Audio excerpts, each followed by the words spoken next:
Quit saying Stop saying For the love of God, please stop saying That's what you're Hey saying. man, this was what says Sergeant Livingston up. That's what you're saying. What are you on wing? Bring your go ahead. Hold it up, Coach. Huh? Hold it up, Coach. Put it away. Quit saying At 5. Can you get that there, Raphael? No, I can't. Just like me.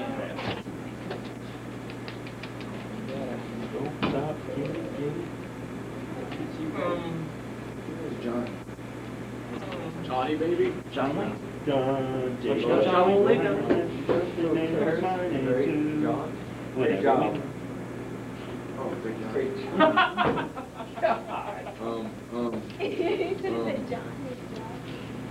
You guys ever seen these before? What dude's that? No. Nope. I mean, Big John. Satellite looking thing? Yeah, those little satellite looking things. Okay, we are recording in the back, so whenever you're ready up there, feel free. Alright. How y'all doing today? My name is Senior Regine. I'm here to introduce you to satellite and wideband communications. There's also telemetry in my career field, but that just came in last year, so I'm not going to talk about that. I don't know anything about it yet. Satellite communications has a lot of misconceptions of why they're there. People just think, you know, that's just for TV or whatever. But in all reality, the Air Force uses it and the civilians use it mainly for logistical, informational, and personnel uses. Everybody, I don't know why everybody always thinks it's TV, because they always ask, you know, you go on the field, hey, is that for TV? No, it's not. The satellite communications and these ones right here, the wideband and, or not wideband, but the satellite, these go 22,000 miles up in the air. And you guys have always seen that little bird-looking thing, you know? And you guys watch space videos. It goes 22,000 miles up, 22,000 miles down. Mainly what the satellite communication terminal is for is we can use Tattle B, which is an air-to-ground radio picture, so that the airplanes can see the radar. You guys use it, Naval uses it, and some Army people use it. The satellite communications terminal can only cover 1/3 of the Earth's surface at one time. So for me to get a telephone call from here to behind me, just using this as a term, we have to use 3 satellites, you know, 1/3 the Earth's surface. And in that, if you guys have ever been overseas and you guys have picked up a morale phone call and you know you notice there's a long relay, you guys have done that, right? That's because we got to use like 20 different satellites just to get this communication across. AT&T provides the services for us, but that doesn't always happen. Just to show you the slide picture what goes on, or the picture, things I use. I also do combat communication, so there's operational forces. SPs know about that because we usually deploy every once in a while. These are satellite terminals that you use here and some of the wideband terminals. The wideband misconceptions that we usually have is because they point straight across the Earth's surface, and people always think that they're, you know, used for radar jamming, jamming civilian equipment, or shooting planes out of the sky. I don't know why. It's just what they think it's for. The distance for the wideband side is usually about 100 to 150 miles, depending on the Earth's terrestrial being. So if we get a mountain in front of us, we ain't shoot nowhere, fortunately. But that always happens. The Air Force resources are very limited because of personnel resources. Our career field is, I'd say it's about 25 to 35% filled at this time. And they're looking at getting at 50% filled by the year 2005, but I doubt that'll ever happen. We have a few new terminals coming into our career field right now. And right now, Davis Mountain is a test bed for the satellite communication terminals that we got. We have one terminal right now that came from Harris, which is the corporation that makes all of our terminals.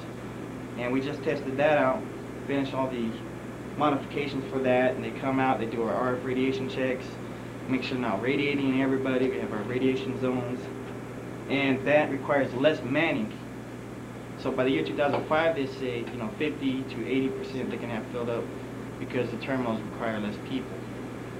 And with the satellite wideband, being two totally different things, one goes up in the sky, one goes over everybody. As you guys can see on the pictures up there. Terminals themselves usually take anywhere from 45 minutes to 8 hours to set up completely. From the time we hit the ground and have communications running. Usually the general's hot phone is on the, for the bird watchers or whatever. I don't know what you guys call them in the air traffic control center. Radar, if, what is it? A missile comes over, you got the red line phone. You guys ever heard of that? Well, that red line phone goes to our communication band. Same thing with your mobile phone, all radar pictures, anything you guys can think of. The VTC, the video teleconferencing, and Al Jabber, Al Salam, same thing. And in conclusion, I hope that you guys realize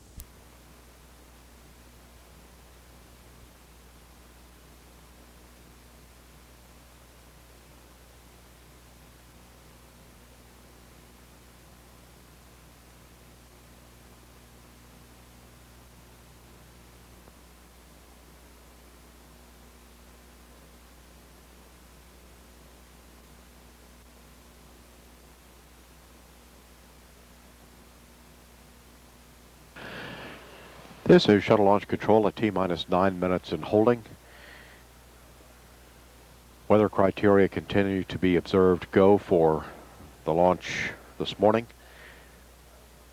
The weather aircraft has been watching an area of clouds off to the east and northeast, but they are only about 500 feet thick and do not seem to be a threat at this time. There's no moisture in them. So while they're watching for any change in that status of that area of clouds off to the east, it does not appear at the moment like that will impact our launch. So our weather conditions at the shuttle landing facility as well as for launch right now are both observed go and forecast go.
PLT, OTC, air to ground 1.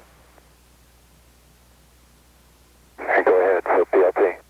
Yes, sir. Clear the hardware, caution warning memory, verify no unexpected errors. Okay, that's in work.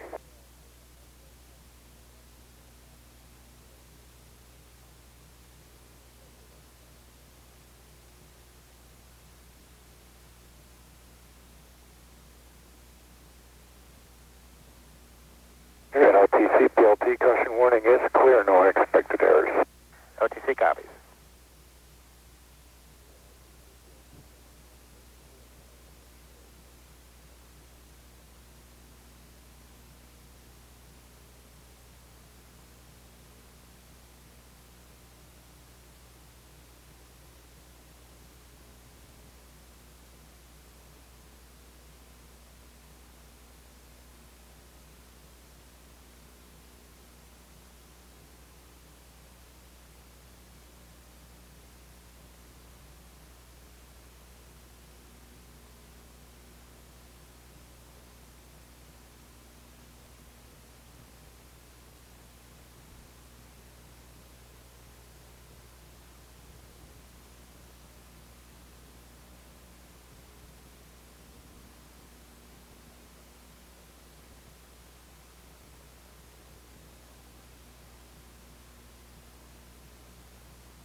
MS1 OTC, air to ground 1. Go ahead, MS1. Yes, sir. Two things. Turn on the PDA and activate the V10 recorder. Okay, we'll put that in work.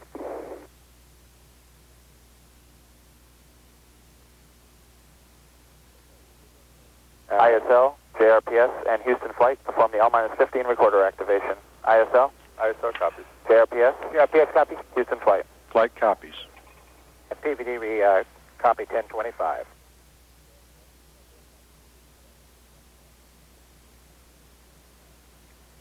PVD can give you 1023, 4, and 5, and not performed on 1022. We copy. And attention all personnel, this is the NTD conducting the launch status check. Verify ready to resume count and go for launch. OTC? Orbiter is go. TBC? Tank and boosters go. TTC? PTC is go. LPS? LPS go. Houston Flight? Houston Flight is go. Mila? Mila is go. STM? STM go.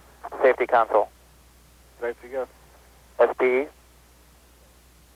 SP is currently go. LRD?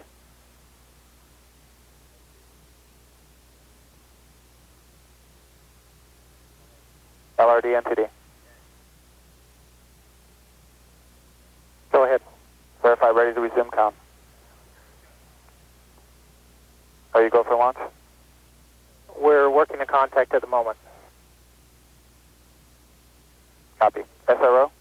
SRO is go. You have range clear to launch. And CDR? And crew is go. And NTD, this is HYD 212. go ahead, HYD. Okay, just a heads up, we have a trend on our water spray boiler number 1 right now. It's decreasing about a degree every 15 minutes, and if it, no hold required at this time, but if it goes below its value, the break our HY10, which the pilot would lose his APU talkback system 1, and we'd like to go ahead and let him know that we are tracking that. If it goes to barber pole on APU 1, to talk to him, let him go ahead and take that start. Okay. And the PLT copies. okay. Copy PLT and SPE NTD. Go ahead, this is SPE. Okay. You copy on water spray boiler number 1. Yeah, I copied on number 1, and what we'll do is we'll invoke that pre-plan number 4, which we've already looked at and looks like we'll pass. And that is that we had the okay prior to ET loading, and that what we're trending here is the steam vent temperatures that they could drop below 133 based on thermal. Okay. And are any actions required at this time? No actions required. Okay. We're just going to monitor at this point. That's correct. Okay. And HYD, you are go for launch? HYD's go. Okay. And SPE, you concur with that? I concur with that. Okay. And LRD NTD? LRD is go. The contacts will not be in the box at launch. Okay. I copy that. And launch director NTD? Launch director. With that, the launch team is ready to proceed at this time. Okay, I copy. Chief Engineer, Launch Director, verify no constraints to launch. Engineering team is go. Okay, Charlie, thank you. KC Safety Mission Assurance. Safety mission assurance is go, Mike. Copy. International Space Station Launch Manager. Mike, the NASA Boeing team is go for launch of the airlock and the mission that will complete phase 2 of the space station. Okay, thank you, Bill. Range weather.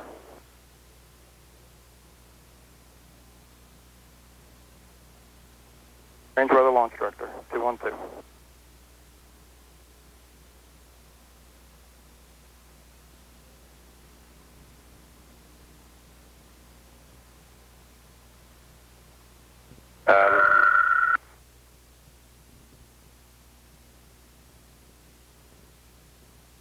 Launch director, range weather. Can you hear me now? Over. Yes, sir, I've got you. That's on the wrong freak. We have no constraints to launch. Over. Okay, I copy that, thank you. And Ops Manager. Launch Director, the mission management team is working. No issues. You're good to resume count. Okay, thank you very much. Atlantis Launch Director.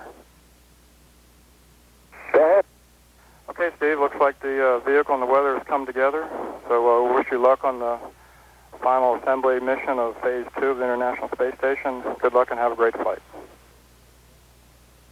Great, and we appreciate all the work the teams have put down here getting our vehicle ready for launch, and also appreciate all the work of the station and shuttle programs getting us ready to launch the airlock and put it on the space station. Very good, thank you. And NTD Launch Director, with that, you're clear to proceed. Okay. Copy. Thank you. NTD ISO. Go ISO. I give you 1031. Altitude recorder activated. Copy. Attention personnel. Copy. 1 minute now from picking up the countdown at T-minus 9 minutes.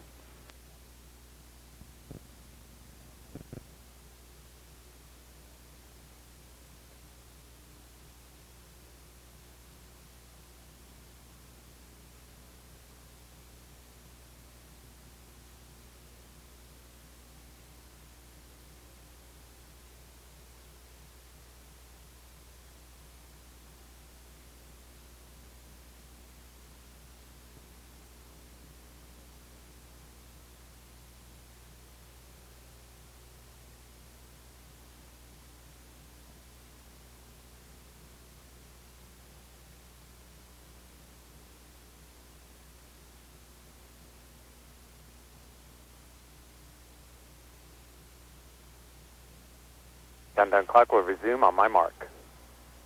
3, 2, 1, mark. T-minus 9 minutes and counting. GLS auto sequence has been initiated. Ground launch sequencer now controlling the countdown for the last 9 minutes. Over 1,000 different parameters will be checked and verified. And if all of these parameters are go, then at T-minus 31 seconds, the ground launch sequencer will have a handshake with the onboard computer on Atlantis, and Atlantis will take over the final 31 seconds of the countdown. If anything is amiss, the handoff to the onboard computer will not occur. The ground launch sequencer will stop the countdown. So at T-minus 31, that's our final milestone to get through. That means we're on our way to a liftoff. PLT OTC, connect essential buses to fuel cells for your checklist. Hey, essential bus to fuel cells in work.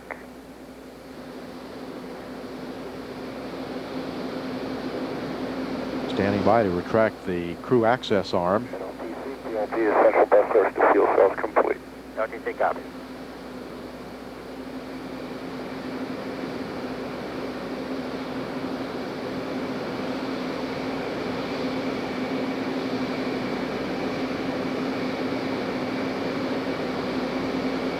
GLS is go for OAA retract.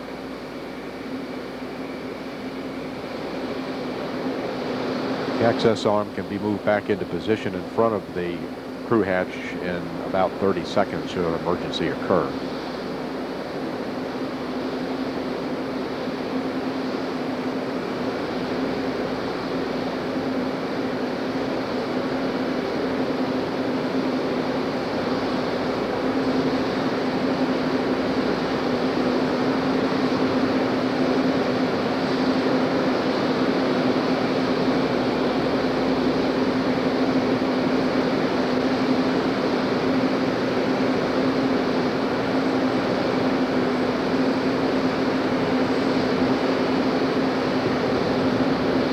Next event will be to start the auxiliary power unit chart recorders and then go through the auxiliary power unit pre-start procedure. That's coming up in the next half minute. JRPS OTC, activate APU strip chart recorders. JRPS copy. And PLT OTC, perform APU pre-start. APU pre-starts in work.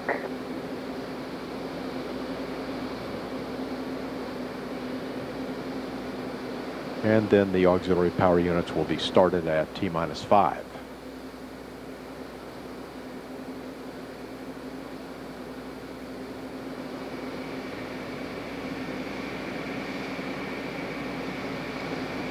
Also at T-minus 5, the firing chain will be activated. Pre-starts complete, 3 grade top mix. OTC copy.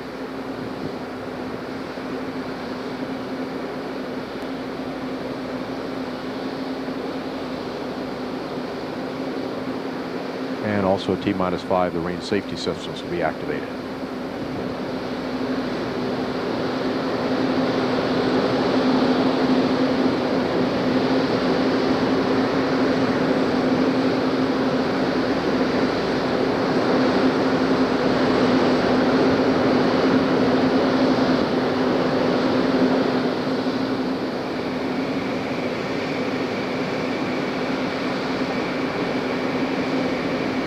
T-minus 5 minutes and counting. For orbiter APU start. PLT OTC, perform APU start. APU start is in work. And CDR OTC, reconfigure heaters. Copy on board. Terminating the liquid oxygen replenishment now. OTC CDR here, reconfigure complete. OTC copy. LOTC PLT, APU start is complete, 3 good APUs. OTC copy.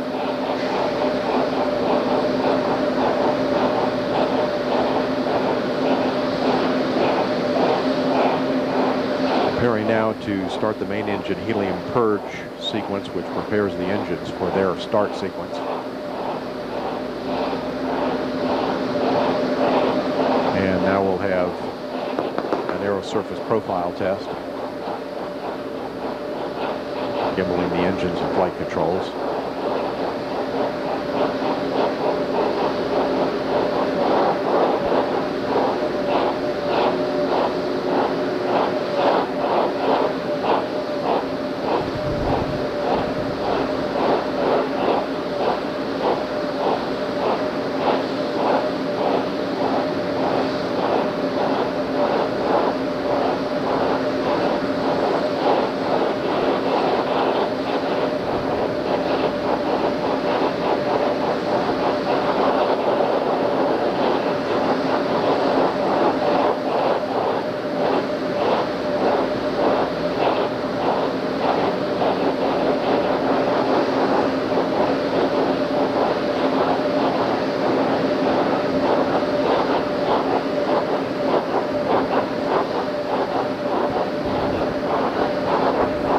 Pressurizing the liquid oxygen tank.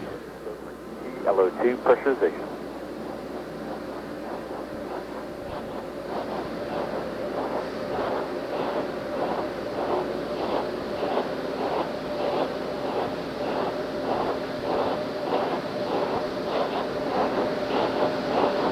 TLT OTC, clear caution warning memory, verify no unexpected errors. Okay, caution warning is clear, no unexpected errors.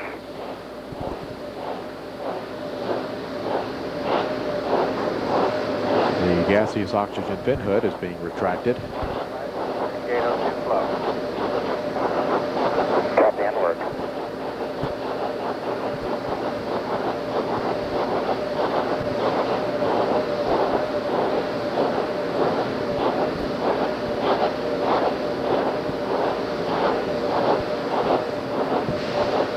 Scope for ET LH2 pressurization.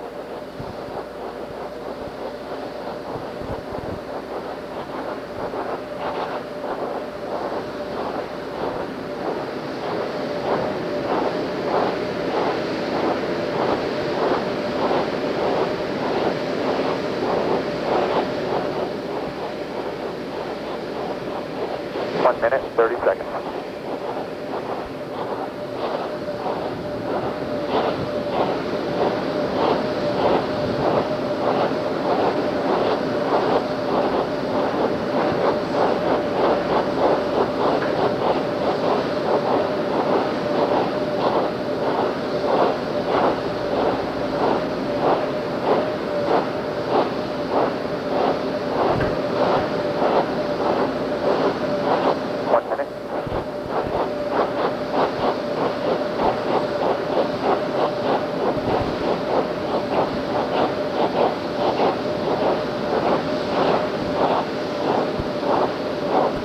Minus 45 seconds.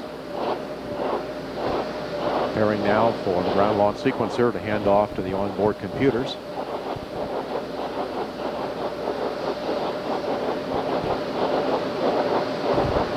And the handoff has occurred.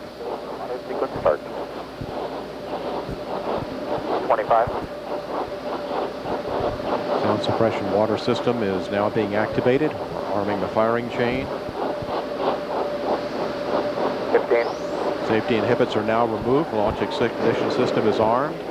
T-minus 10, 9, 8, 7, 6, 5, 4, 3, 2, 1, and liftoff of Space Shuttle Atlantis, launching a door to partnerships in space.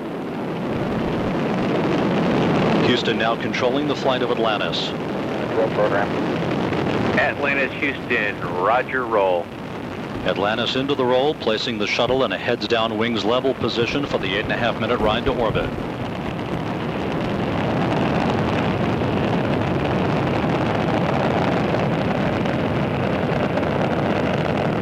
Atlantis beginning its chase of the International Space Station, a 42-hour pursuit of the facility.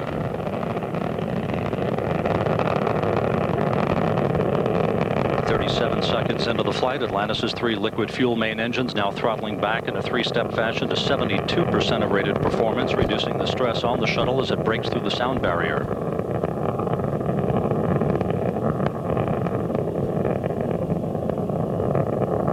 One minute into the flight, Those main engines now beginning to rev up to full throttle, 104% of rated performance. Good engine performance, good fuel cells, good 3 hydraulic power units. Go ahead, throttle up. Roger, go ahead, throttle up. The throttle up call acknowledged by Capcom Gus Loria to Commander Steve Lindsay aboard Atlantis. Lindsay joined on the flight deck by pilot Charlie Hobaugh, flight engineer Janet Cavandi, and mission specialist Mike Gernhardt. Jim Riley seated alone down on the middeck.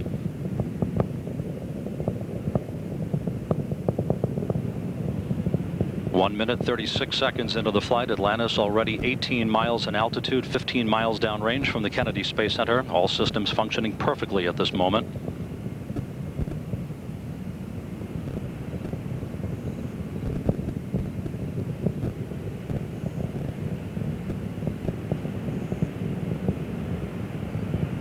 Atlantis traveling 2,900 miles per hour, now 27 miles downrange.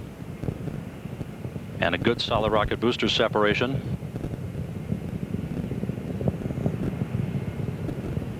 Guidance now converging aboard Atlantis. The onboard computers commanding the main engine nozzles to gently swivel, aiming the shuttle for a precise keyhole in space for main engine cutoff.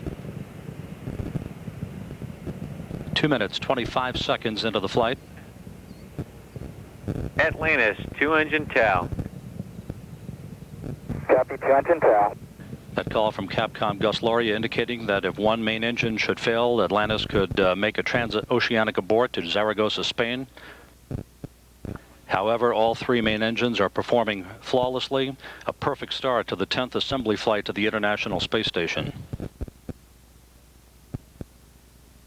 Atlantis flying on the singular power of its 3 liquid fuel main engines, those engines draining about a half a ton of fuel per second from the shuttle's large external fuel tank. 3 minutes, 4 seconds into the flight. Atlantis traveling 4,400 miles per hour, 84 miles downrange, 49 miles in altitude.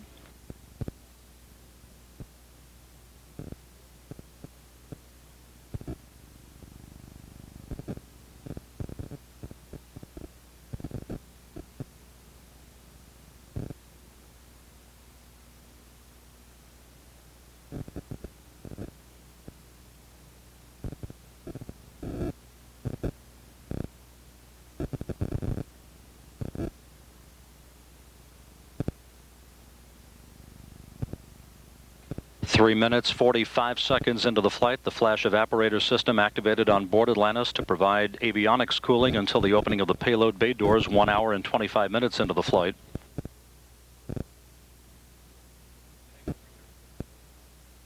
Atlantis, Houston, negative return.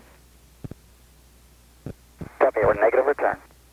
That call from Capcom Gus Loria indicating that at an altitude of 61 miles, with Atlantis 160 miles downrange from the Kennedy Space Center, the shuttle is too far downrange, too high in altitude to return to the launch site in the event of an engine failure.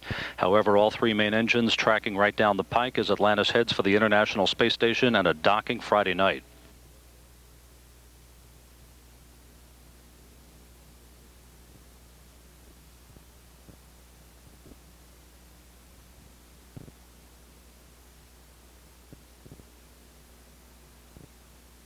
Atlantis, Houston, press to ATO. Copy, press to ATO. Atlantis now with enough velocity to make minimum orbital targets should that become necessary. However, all of Atlantis' systems continue to function perfectly, now 229 miles downrange, 66 miles in altitude, gaining speed as it heads for main engine cutoff about 8.5 minutes into the flight.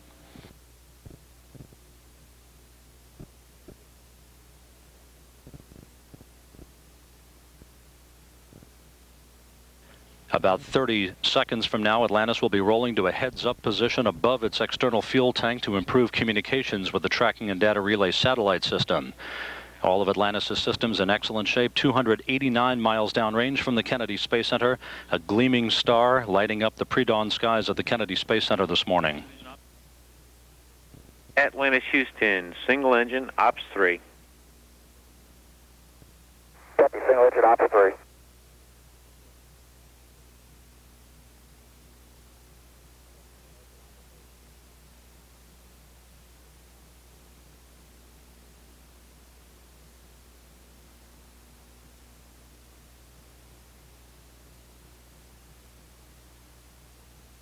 Atlantis, Houston, press to MECO.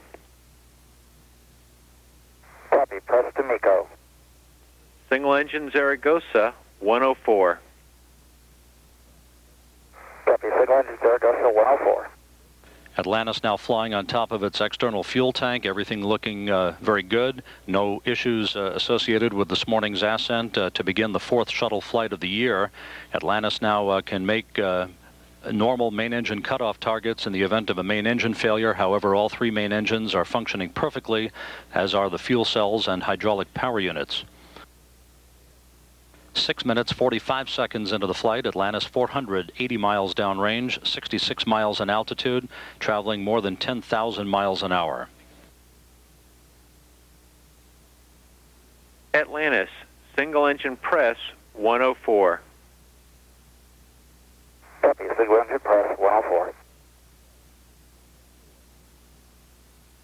Atlantis for Scorch, we're looking at a nominal shutdown plan. Copy, nominal bingo.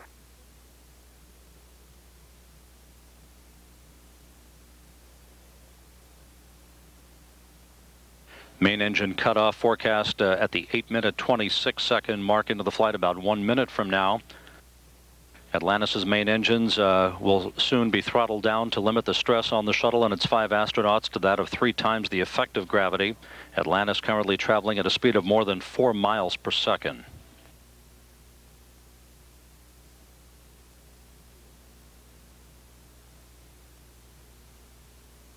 Coming up on the 8-minute mark into the flight, Atlantis more than 700 miles downrange, a flawless ascent to orbit, following an on-time liftoff from the Kennedy Space Center this morning.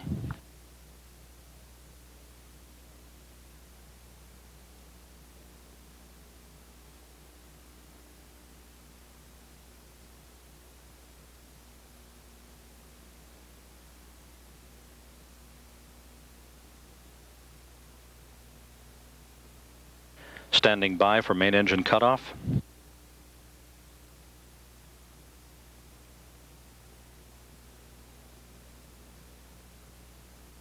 Booster officer confirms a normal main engine cutoff. Standing by for external tank separation. Atlantis, Houston, nominal MECO, ohms 1 is not required. Copy, and tank here.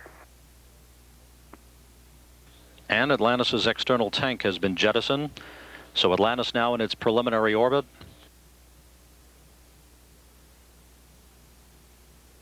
A perfect launch from the Kennedy Space Center, no issues whatsoever. A very quiet flight control room here in Houston as Atlantis begins its pursuit of the International Space Station and a link up with the Expedition 2 crew late Friday night.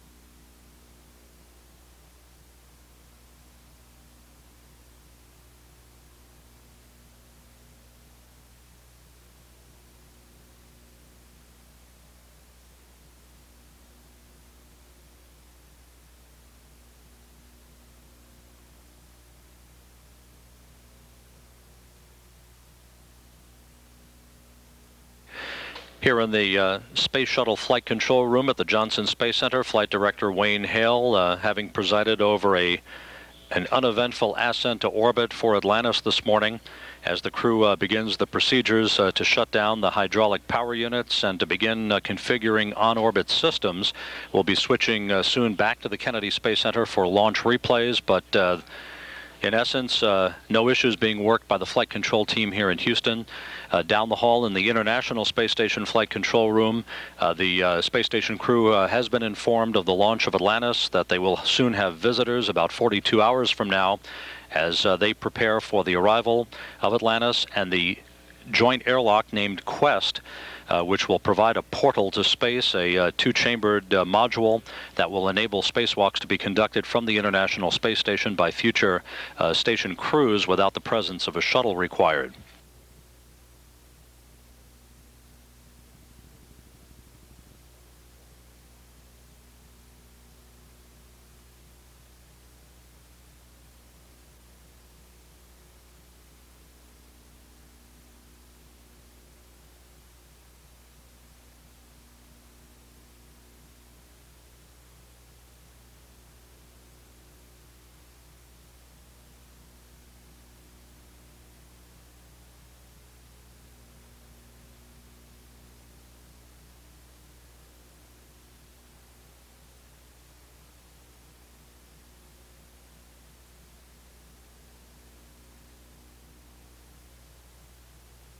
Atlantis, Houston, we are ready for tail-only control now.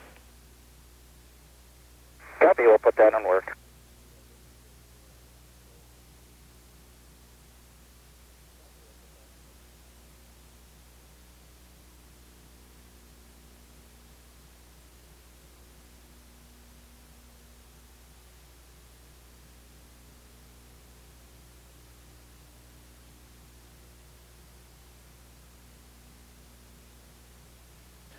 At the time of launch by Atlantis, about 12 minutes ago, the International Space Station was traveling over the heart of the Indian Ocean, traveling southwest of Jakarta, Indonesia, and west-northwest of Perth, Australia. The International Space Station now sailing over the southern Indian Ocean, about to begin a swing across the Pacific, south of the continent of Australia. Again, a perfect ascent to orbit by Atlantis. Commander Steve Lindsay, pilot Charlie Hobaugh, and mission specialists Mike Gernhardt, Janet Kavandi, and Jim Riley now beginning the procedures to configure the orbiter for on-orbit operations. Houston, you have a go for the ET photo maneuver. And for Scorch, we're going to stand by on APU hide shutdown while we wait for good cooling. Okay, I copy, guys. Scorch, the nickname for pilot Charlie Hobaugh, in space for the first time. For Steve Lindsay, his third flight into space, as it is for Janet Kavandi, his flight engineer and prime robot arm operator on this mission. Mike Gernhardt embarking on his fourth flight into space, and for Jim Riley, his second excursion away from the planet. On board the International Space Station, Expedition 2 Commander Yuri Usachov and flight engineers Jim Voss and Susan Helms in their 126th day in space as they gear up for the arrival of Atlantis and the installation of the joint airlock and 4 high-pressure gas tanks later this week.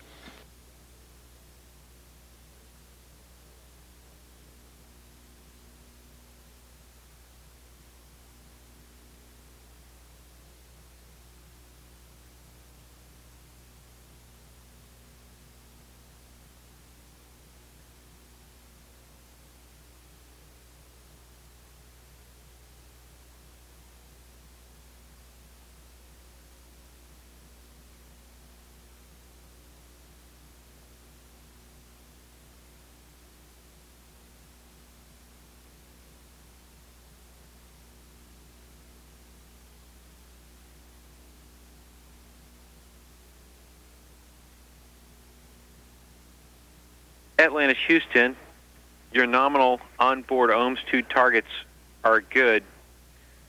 We're showing a TIG of 38:29, which should be very close to your onboard. Oh, we copy that. Take us 38:29.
Atlantis, Houston for Scorch. Max reports good cooling on all 3 systems. You have a go for APU hide shutdown. APU hide shutdown's in work.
Houston, APU height shutdown is complete.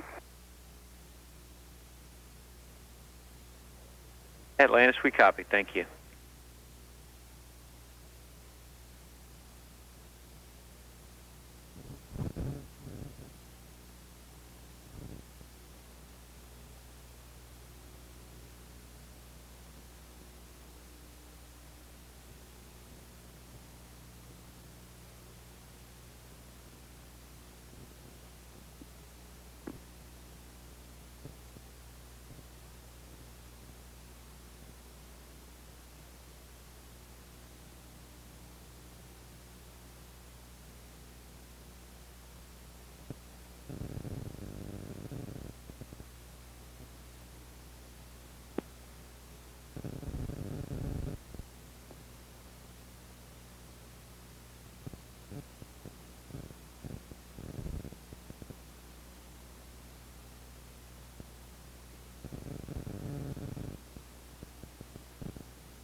And Houston, we're going over to Ops 105. Atlantis, Houston, roger.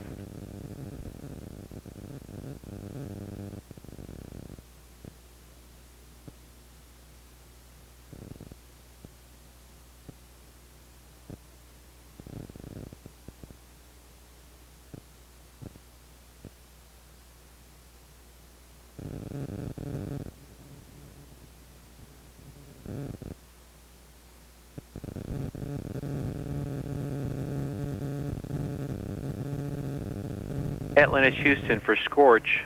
When you get to page 3-5, we have no deltas.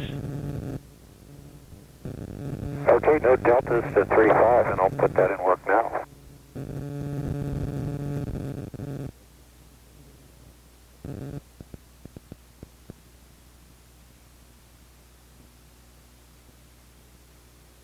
Atlantis, Houston, we see your OMS 2 targets. You've got to go to load. Copy and work.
This is Mission Control Houston. While these videotape replays of launch are being provided from the Kennedy Space Center, the International Space Station crew of Commander Yuri Usachov and flight engineers Jim Voss and Susan Helms are in fact watching this in an uplink from the International Space Station Flight Control Room to the station itself.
Atlantis, we copy.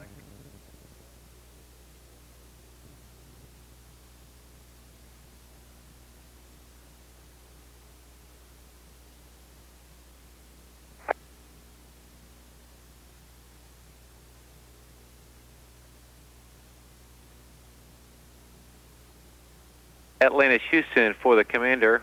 When you have a chance, we are ready for a debris report, Steve.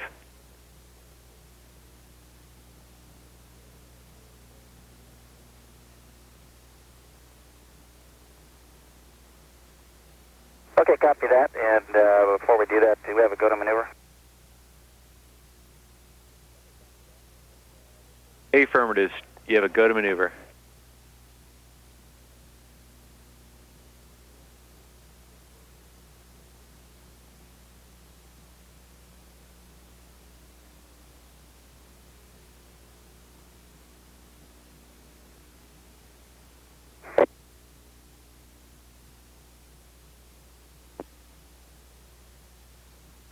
There and second stage when the SOPs came off. Other than that, everything looks good. A little bit of ice floating around, but other than that, it looks clean. Atlantis, we copy. Looks good and looks clean. Thanks, Steve.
This is Mission Control Houston. While these launch replays are continuing from the Kennedy Space Center, the crew has reported on board Atlantis the closure of the external tank umbilical doors, everything continuing to go very smoothly as they prepare for the firing of the orbital maneuvering system engines a little less than 13 minutes from now to help refine Atlantis's orbit. It will still remain in a slightly elliptical orbit, but this burn will increase Atlantis's altitude, part of the ongoing pursuit of the International Space Station for a docking just before 10 p.m. Central Time tomorrow night.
Atlantis, Houston, we see you in a good attitude, and we have no deltas, and we're looking forward to a good OMS 2 burn. Yeah, we copy that.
And Houston, Atlantis, just be advised we'll be powering down PLT2 MDU.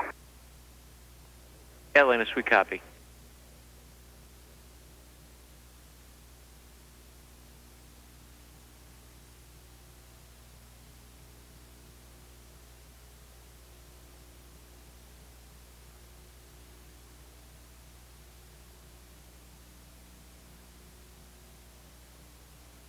Atlantis, we're about a minute and a half from LOS. We expect about a short... This is Mission Control, Houston. And we'll pick you up on Tidra C.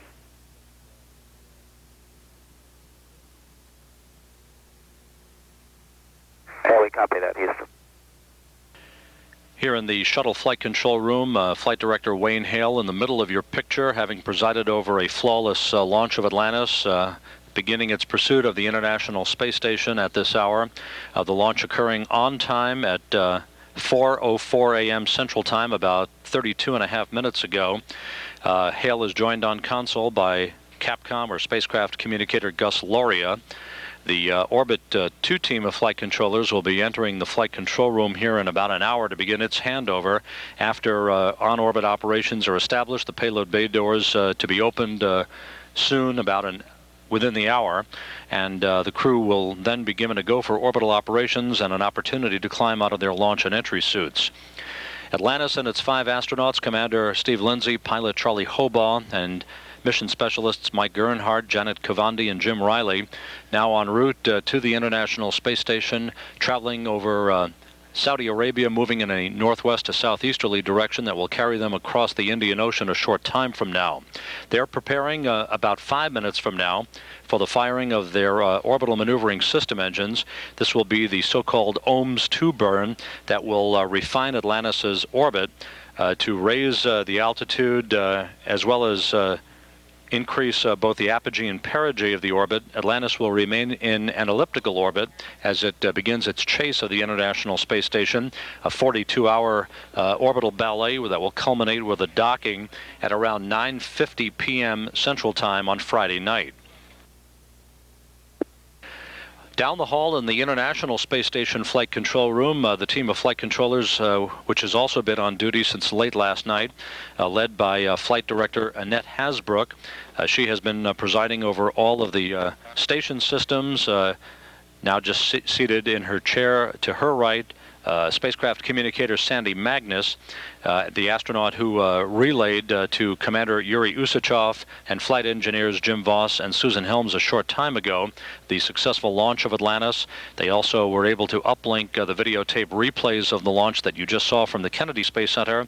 The crew acknowledging that they were delighted that Atlantis was on its way and headed for an arrival tomorrow night. The first visitors that they have had since April, when the STS-100 crew of Endeavour delivered the Canadarm2, the space station robotic arm, which will be used on Saturday night into early Sunday morning to unberth the joint airlock, which is named Quest, from the payload bay of Atlantis and install it on the starboard hatch of the Unity module, along with 4 subsequent operations to remove two oxygen tanks and 2 nitrogen tanks, high-pressure gas tanks that are housed also in Atlantis' cargo bay, and install those as well on the airlock itself. The first 2 spacewalks of this mission will be conducted from the shuttle airlock just behind the aft bulkhead of the crew cabin of Atlantis, the external airlock that is joined to the orbiter docking system in the forward portion of Atlantis' cargo bay.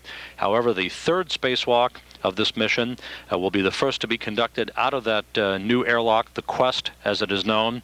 That EVA or spacewalk by Mike Earnhardt and Jim Riley will inaugurate a new era of spacewalking capability and extravehicular activity. The first spacewalk ever conducted by Americans was conducted on June 3rd, 1965 by Ed White, about a 20-minute excursion outside of the Gemini 4 spacecraft. Earnhardt and Riley will be making the first excursion outside of the Quest airlock on the 3rd spacewalk of this mission planned next week. We're less than 2.5 minutes away now from the firing of the orbital maneuvering system engines in the refinement of Atlantis' orbit following an on-time and successful launch and ascent from the Kennedy Space Center this morning, placing Atlantis on time and on course to arrive at the International Space Station late Friday night.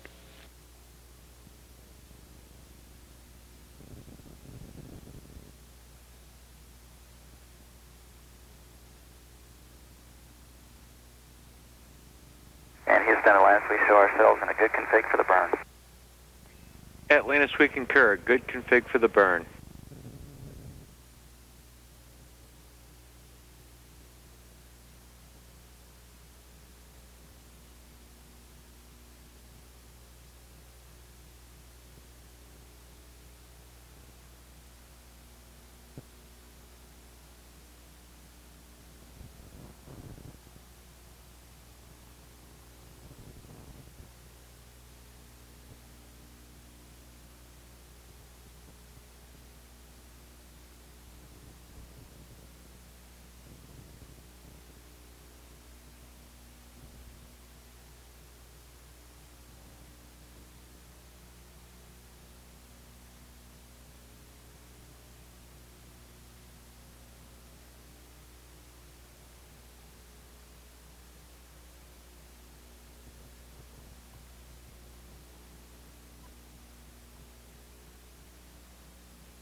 This is Mission Control Houston standing by for the OMS 2 burn of the orbital maneuvering system engines, the firing of the big rockets on the back of Atlantis to refine Atlantis' orbit.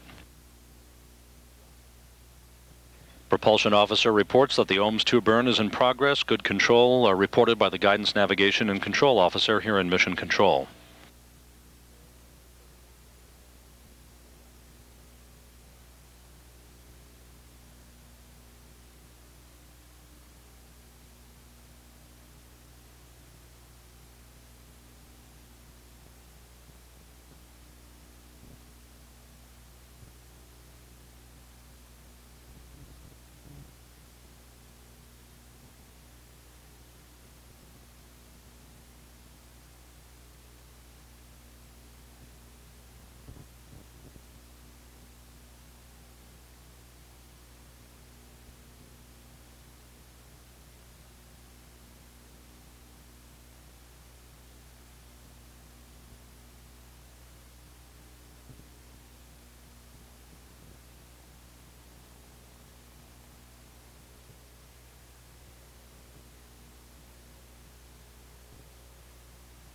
Atlantis, Houston, good burn. Trim is not required. Copy, concur.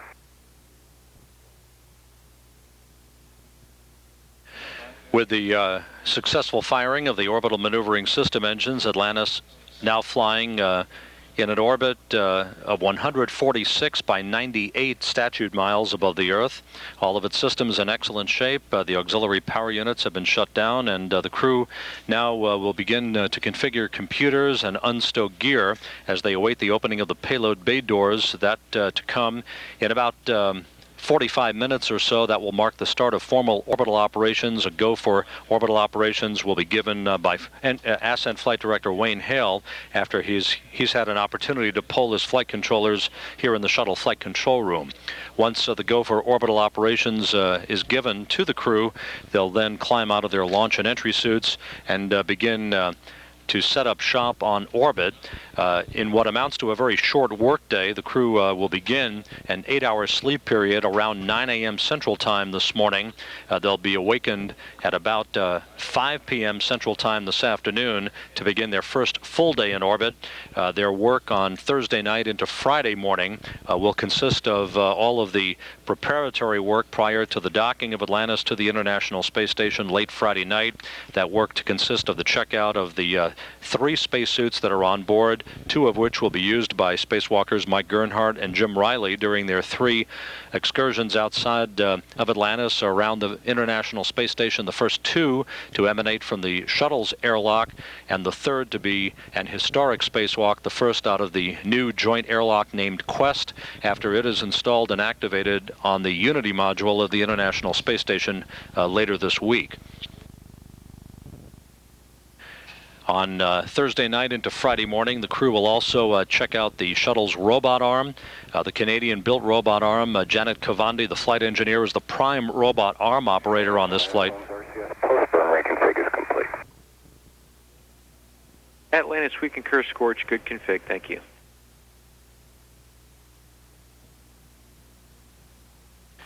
Janet Cavandi is the prime shuttle robot arm operator for this flight. She is backed up with robot arm operations on this mission by Commander Steve Lindsay. You ready for the MPS LH2 vacuum and learning? And Atlantis, we are ready for that, Scorch, and we have no deltas. Okay, that's in work. Cavandi will be using the robot arm to maneuver Gernhardt and Riley around the vicinity of the International Space Station during their spacewalking operations on the flight. Her work with the shuttle's robot arm will be conducted in concert with the use of the Canadian-built Canadarm2, the so-called big arm. That's the space station robotic arm, which was delivered to the International Space Station back in April by Endeavour's crew on the last assembly flight. That robot arm will be operated by Expedition 2 flight engineer Susan Helms to unberth and maneuver the huge joint airlock, this 15-foot-long airlock that weighs 6.5 tons. Helms will maneuver the airlock for its installation on the starboard berthing port of the Unity module of the International Space Station, along with 4 high-pressure gas tanks, 2 nitrogen tanks, and 2 oxygen tanks that are housed on a pallet in the payload bay of Atlantis. So essentially 5 robotic arm operations for the newly installed and activated Canadarm2, along with concurrent robot arm operations by Janet Cavandi aboard Atlantis as she maneuvers the spacewalkers around the vicinity of the International Space Station as they work in concert with Helms inside the Destiny Laboratory at a workstation to install the airlock and its gas tanks for activation. Coming up shortly, soon after the top of the hour, from the Kennedy Space Center, we'll be switching the NASA television satellite back there once again for this morning's post-launch news conference, as Launch Integration Manager Jim Halsell and Launch Director Mike Leinbach will be conducting that post-launch news conference. Again, that coming up shortly after the top of the hour, somewhere in the 4:10 or 5:10 to 5:15 a.m. neighborhood from the Kennedy Space Center. We'll keep you posted on the exact time. Again, the participants will be Jim Halsell, the astronaut who serves as the launch integration manager for the shuttle program down at the Kennedy Space Center, and the launch director for this morning's successful liftoff of Atlantis, Mike Leinbach.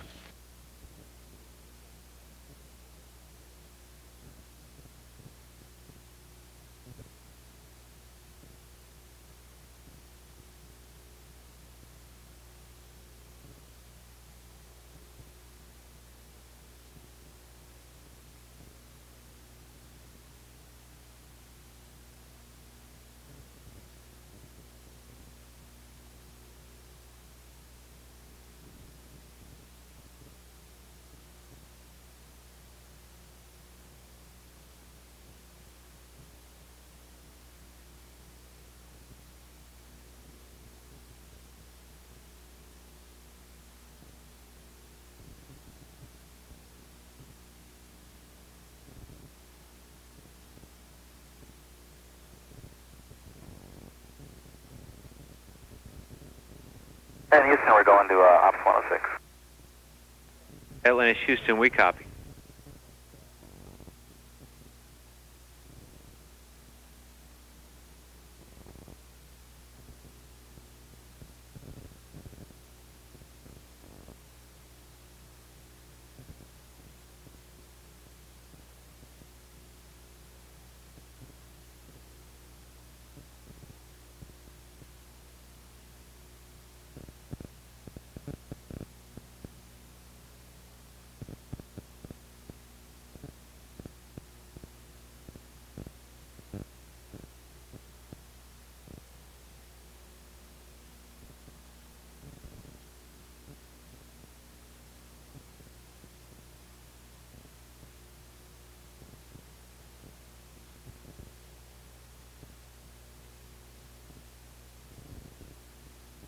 Atlantis, Houston, we're with you in the post-insertion checklist.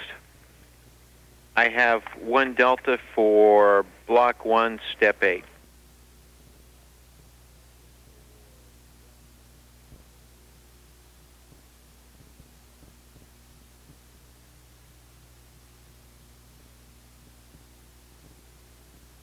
Yeah, standby 1, Houston.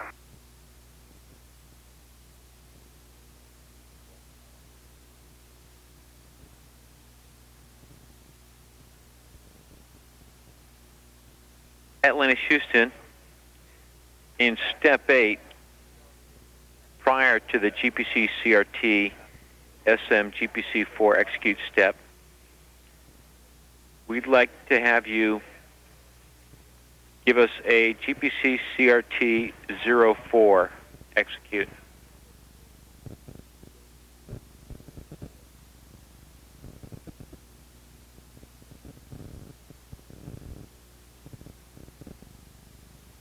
Okay, we copy that, Gus, and it's okay. We'll just give you the GPC CRT 04 right now. And Steve, we'd like you to hold on that in Step 8 as called out. Okay, we will.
Atlantis, no need to reply. Inside of a minute, handing over to Tidris West. We copy, and Block 11 is started and complete. Copy Block 11.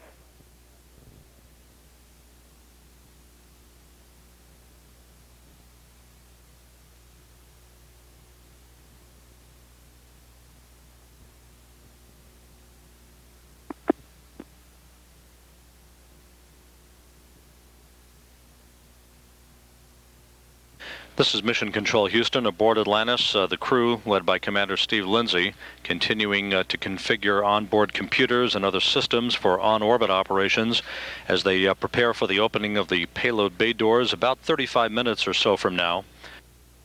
Everything continuing to go very smoothly since liftoff 50 minutes ago from the Kennedy Space Center.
This is Mission Control Houston. While Atlantis travels over the southern Indian Ocean to the southwest of the continent of Australia, the International Space Station just made a very visible pass directly over the Johnson Space Center in the Houston area, flying almost directly over the moon on a cloudless pre-dawn sky as Commander Yuri Usachov and flight engineers Jim Voss and Susan Helms prepare to begin an 8.5-hour sleep period. About 30 minutes from now, they'll be awakened about mid-afternoon as they continue to shift their sleep schedule to the right to match that of the Atlantis crew so that the two crews will have their sleep schedules meshed for on-orbit and joint operations starting late Friday night once Atlantis arrives at the International Complex.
And Houston, Atlantis, we're putting Block 1 in work.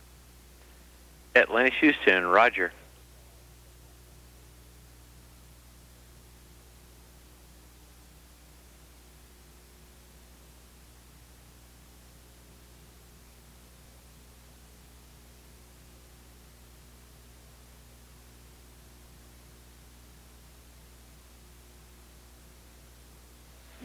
This is Mission Control Houston, the Block 1 operation referred to by Commander Steve Lindsay in his discussion with Capcom Gus Loria refers to the configuration of the on-orbit load of software into the general purpose computers aboard Atlantis, the so-called OPS-2 load of software that will govern on-orbit operations for the orbiter and its 5 astronauts. Copy.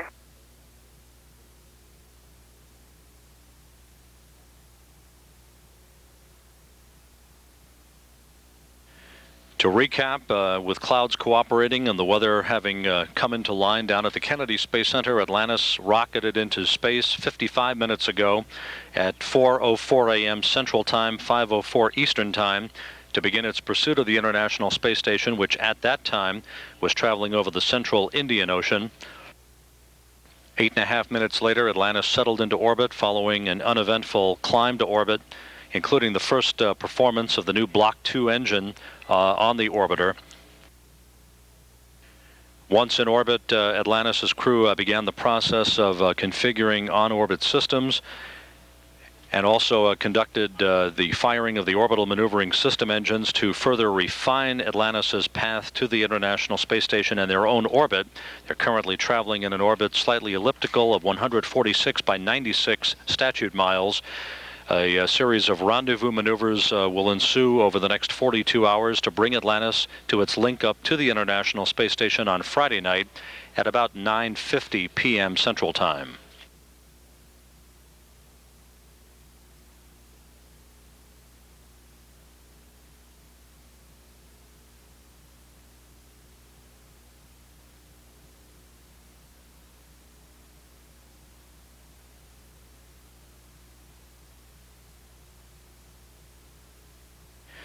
We're probably about 25 to 30 minutes away from the opening of Atlantis' cargo bay doors. Ascent Flight Director Wayne Hale will get a go for payload bay door opening and then a subsequent go for the start of on-orbit operations that will enable the crew to climb out of its launch and entry suits and get comfortable for the final few hours of its workday. The crew actually was awakened late Wednesday afternoon down at the Cape to prepare for launch. They're scheduled to begin their 8-hour sleep period at about 9 Central Time this morning.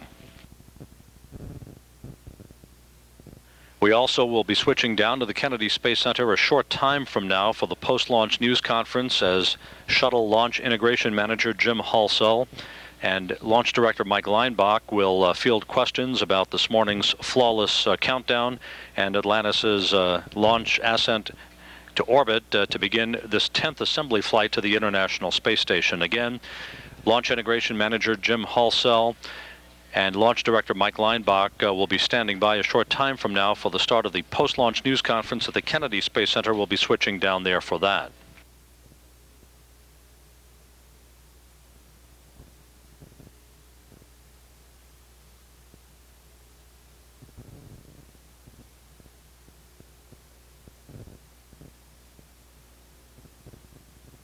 And Houston, Atlantis, just want to confirm for step forward, dual G2. Atlantis, affirmative. Copy that. If you like our end-bit, we're ready to do the transition. Atlantis, we're ready.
Good morning, everyone. Welcome to our post-launch news conference for STS-104.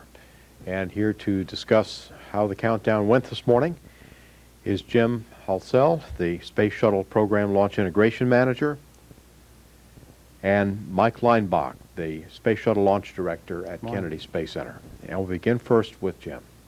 Thank you very much, George. Thank you, ladies and gentlemen. It was a beautiful morning launch. From the program perspective, I'd like to say thanks to the people here at KSC and thanks to the launch control team led by Mike Leinbach. The vehicle was essentially perfect. The weather offered the only challenges that I became aware of, and those were worked also, and we got off on time. STS-104 is now on orbit and beginning the process of the rendezvous to be followed by the docking and the installation of the airlock on board the International Space Station. Thank you. Thank you, Jim. Mike? Well, thanks. It was a very beautiful launch, and as you all know, we had 2 vehicles on the launch pads up until about an hour and a half or so ago, and now we only have 1, and that's the way we like it. We like to have 1 on orbit, like to have 1 on the pad getting ready to launch early next month. The countdown was really very smooth. We worked a couple little technical issues, no problems to the count itself. The weather was the one issue that we were struggling with throughout the whole countdown, as you're well aware. But it doesn't hurt to have a little good luck at the end, and that's what we got. The clouds were very thin, well within our criteria for launch, and it was a very, very successful and beautiful launch, and we have the airlock on orbit now. Right, thank you, Mike. Ready now to take questions. Please give your name and affiliation when the microphone comes to you. We'll start in the front here. Peter? Good morning, Peter King, CBS News Radio, and congratulations for getting this off on time. I'm just wondering if either of you are superstitious and glad that you didn't have to launch on a Friday the 13th. I know I didn't even realize what day that this special day was coming up until somebody mentioned it earlier today. From the program perspective, we feel like we had good rationale to go fly on any given day of the month or of the week, so we would have pressed straight ahead. Now, the only thing I would add is that if we were going to launch tomorrow, I'd like to launch at 13 minutes after the 13th hour to prove I'm not superstitious. No, it would have been fine tomorrow. All right, additional questions? Phil? Phil Chenarthan is a guest for Jim. Now that we got half of the what-if scenarios taken care of, and we know 7A is going to go before 7A.1, assuming nominal mission and assuming that the Expedition 2 crew goes on their nominal schedule, what date are you thinking about for STS-105? We're thinking about August 9th, and of course you posed a lot of assumptions that that date hinges on, but right now we're no earlier than August 9th, and that's the date that we'll make preliminary plans toward launching STS-105. And Mike, from your point of view, any constraints on the vehicle or anything like that you're following, or is it pretty clean? No, now that we only have 1 to process in the vertical, it's a very, very standard pad flow. We have all weekends off leading up to the 9th, so no, we feel fine about the vehicle right now. We've done the launch pad validation on that vehicle, and we're just pressing on now. Stefano? Stefano Claudan, UPI and Popular Mechanics. With my binoculars and also on TV, I've seen sort of like a stream of shock waves at the moment the shuttle lifts it off. Was there anything that could have made those more visible than usual? I'm talking about maybe humidity in the air or something else. On the TV replays, what I saw during ascent at a time that I associated with the transonic period of flight, sometime after 30 seconds, but before about a minute, I thought I saw some shock waves traveling along the body of the vehicle, which I've seen in the past, and which I think would be the transition from subsonic to supersonic flight. At liftoff, at the moment the shuttle lifts it off, I saw this with my binoculars. I saw this huge shock wave, and then on TV you could see actually like a sequence of shock waves from underneath the flame trench coming up, and there must have been at least 10 or 15 counted on a slow motion. This is something I haven't seen, but you've whetted my interest, and I'll go back and look at the replays to see if we see something associated with the SRB ignition would be my guess, but we'll have to go back and look at it. Stephen?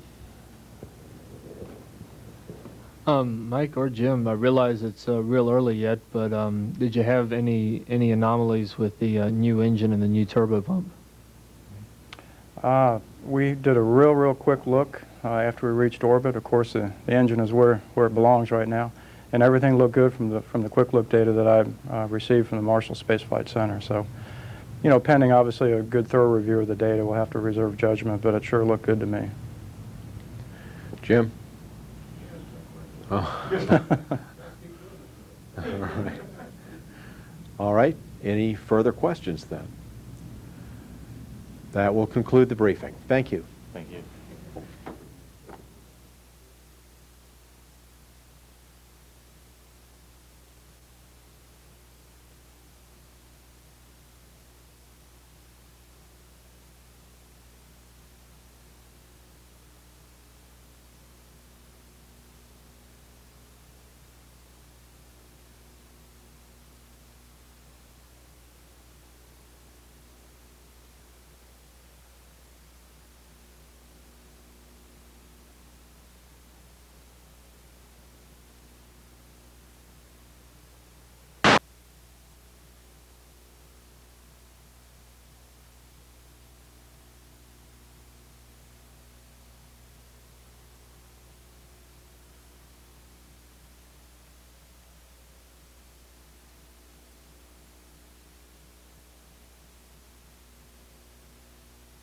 Atlantis Houston for the flight deck. I've got a Delta for page 1-5, a post insertion.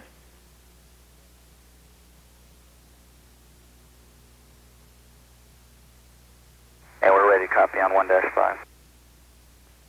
And Steve, on 1-5, under maneuver to payload bay door opening attitude, change Omicron to plus 100.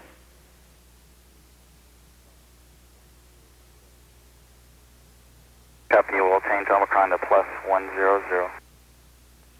Atlantis, thanks. Good read back.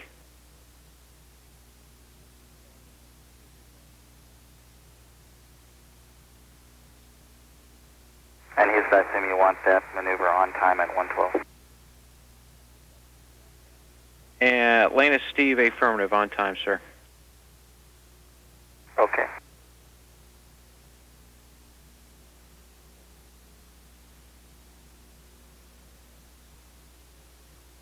This is Mission Control Houston, back here in the Space Shuttle Flight Control Room. The ASCEND team of flight controllers remains on duty at this hour, led by Flight Director Wayne Hale, along with spacecraft communicator Gus Loria. 1 hour and 8 minutes after the successful launch of Atlantis from the Kennedy Space Center, the crew on board, led by Commander Steve Lindsay, joined by pilot Charlie Hobaugh, flight engineer Janet Cavandi, and mission specialists Mike Gernhardt and Jim Riley, the two spacewalkers for this flight, continue to configure computers and on-orbit systems, unstowing gear as well, as they prepare to maneuver Atlantis into the proper orientation for the opening of the cargo bay doors about 20 minutes from now. Housed inside Atlantis' payload bay is the 6.5-ton joint airlock named Quest, the main payload for this 10th assembly flight to the International Space Station. Quest to be installed on the starboard docking port of the Unity module of the International Space Station by station robot arm operator Susan Helms, who will be using the Canadarm2, the Canadian-built station robotic arm. She will lift the Quest out of the payload bay of Atlantis. You see it during pre-launch processing in this image on NASA television. Quest to be grappled by the station robot arm, the Canadarm2, to be lifted out of Atlantis' cargo bay by Helms and maneuvered for a berthing on the starboard berthing port of the Unity module. That operation to take place late Saturday night into early Sunday morning, associated with the first of 3 spacewalks to be conducted by Mike Gernhardt and Jim Riley, who will be assisting Helms in the installation of the airlock onto Unity and the subsequent installation of 4 high-pressure gas tanks, 2 oxygen tanks, and 2 nitrogen tanks that are housed in a pallet in front of the airlock in the cargo bay of Atlantis.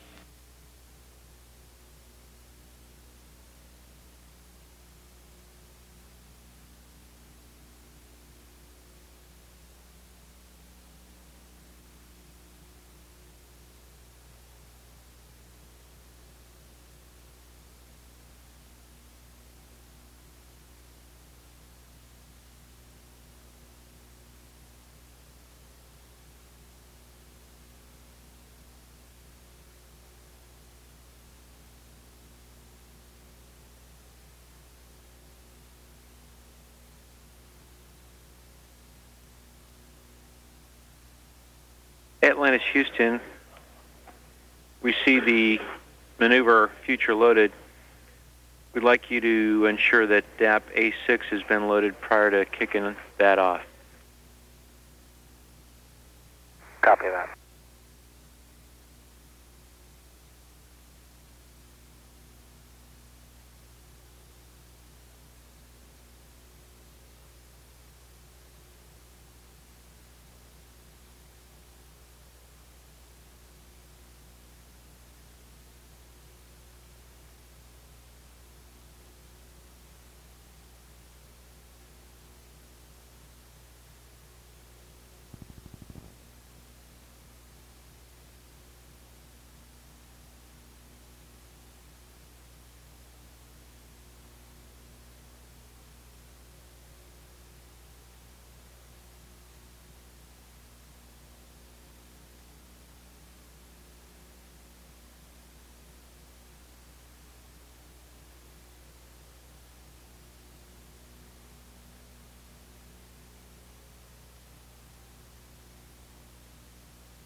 This is Mission Control Houston. Ascent Flight Director Wayne Hale is now polling his flight controllers here in the shuttle flight control room to get a go for payload bay door opening.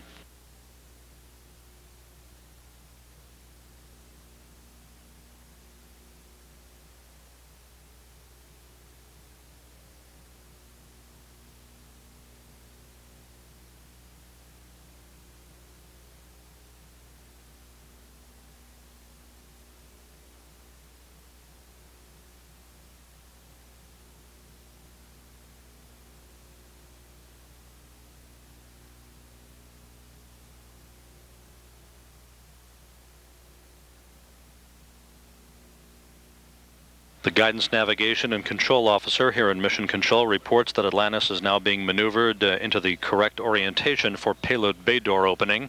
All of Atlantis' systems are functioning in perfect fashion following its liftoff from the Kennedy Space Center to begin its 24th flight in the 105th mission in shuttle program history.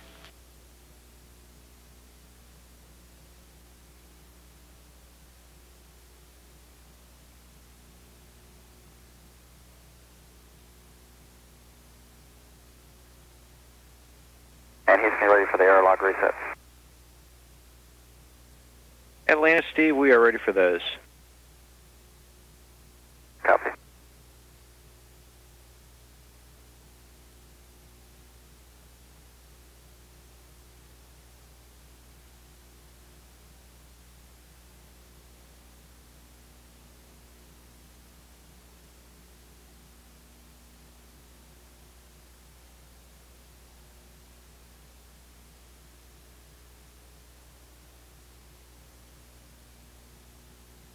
And Houston, we show block 1 complete. Atlantis, Houston, Steve, we copy and concur.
Atlantis, Houston.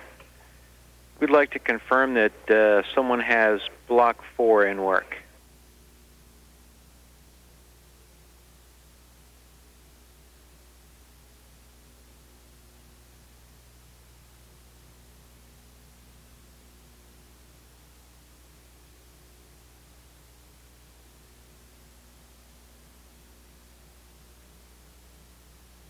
In Houston, we're going to put Block 4 in work this time.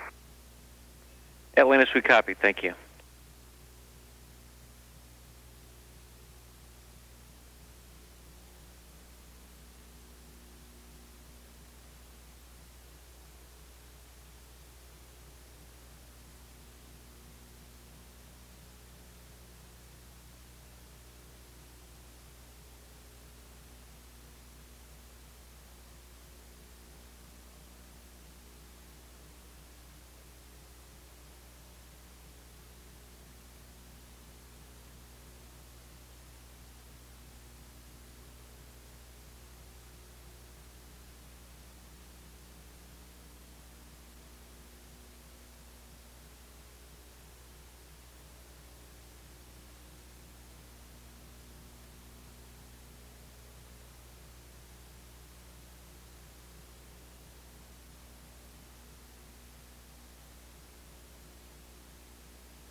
In Houston, Atlantis, we're putting Block 4 and 5 in work.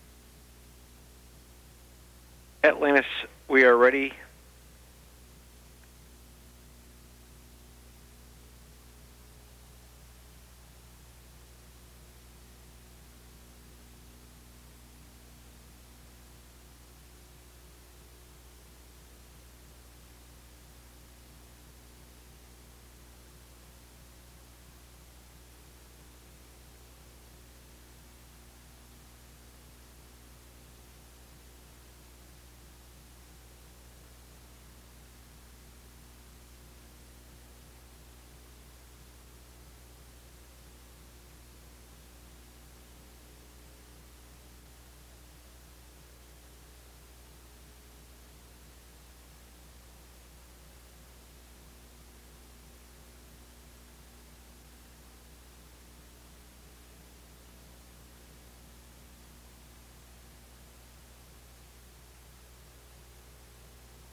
And Houston, Atlantis for Block 4.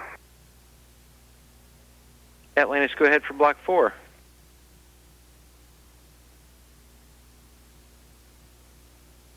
Yeah, we just want to confirm which floods we can turn on and which floods we can't, based on our payloads.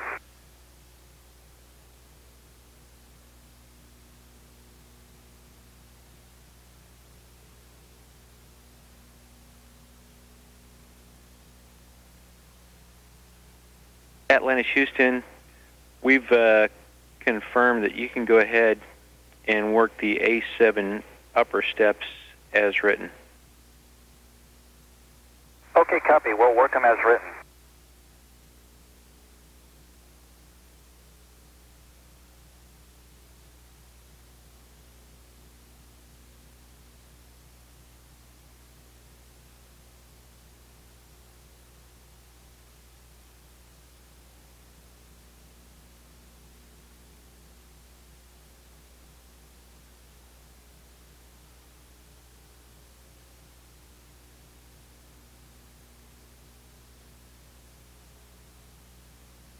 And Houston, Atlantis, Block 12 is complete. Copy, Block 12 complete, thanks.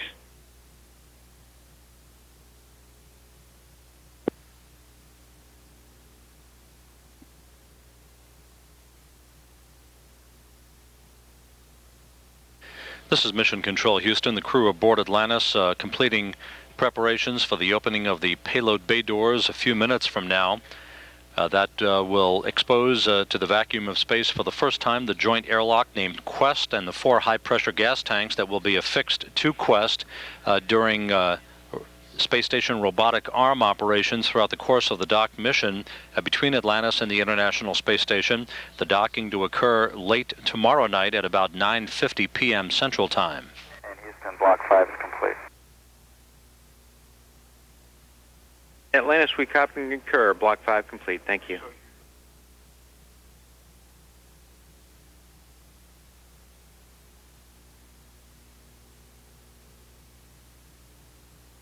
Atlantis, Houston, we are go for payload bay door opening.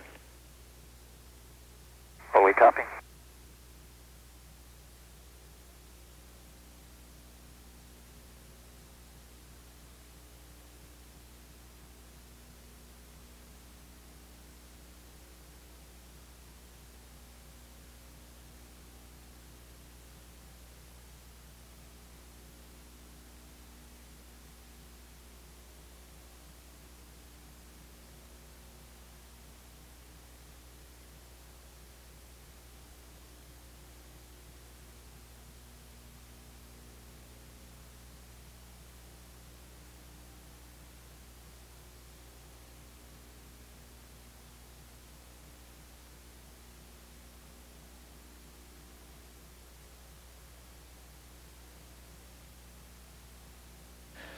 So the final go has been given for the opening of Atlantis' cargo bay doors.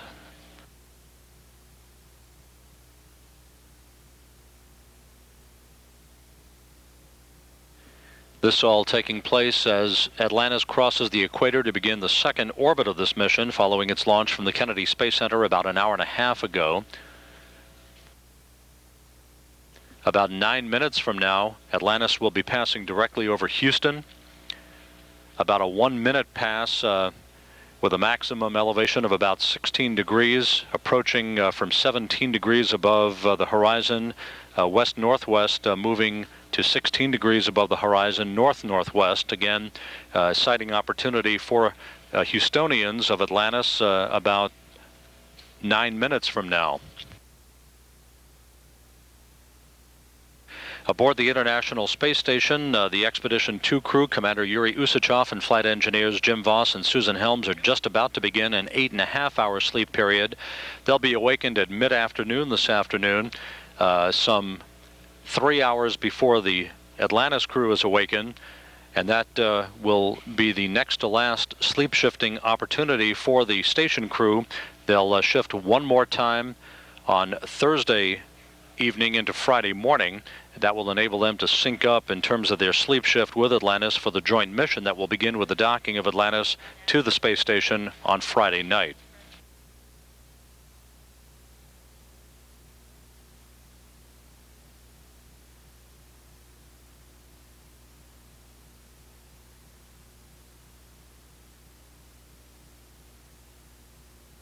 Atlantis Houston for the flight deck with an action on L1.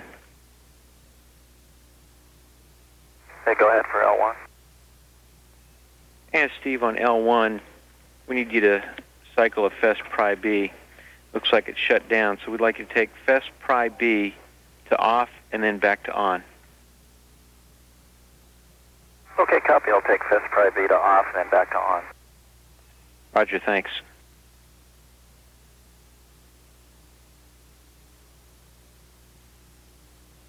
And that's complete, Houston. Roger.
And Houston, Atlantis, Block 2 is complete.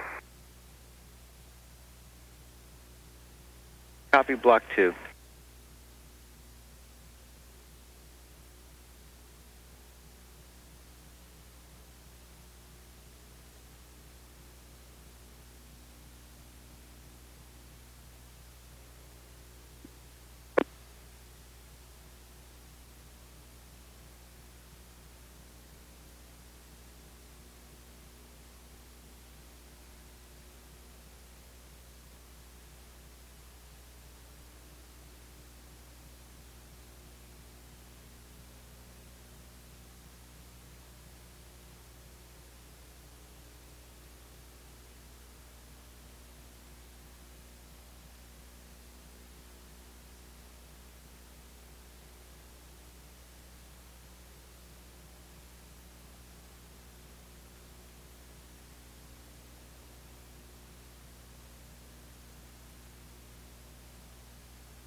And Houston, Atlantis, comp check on a handheld.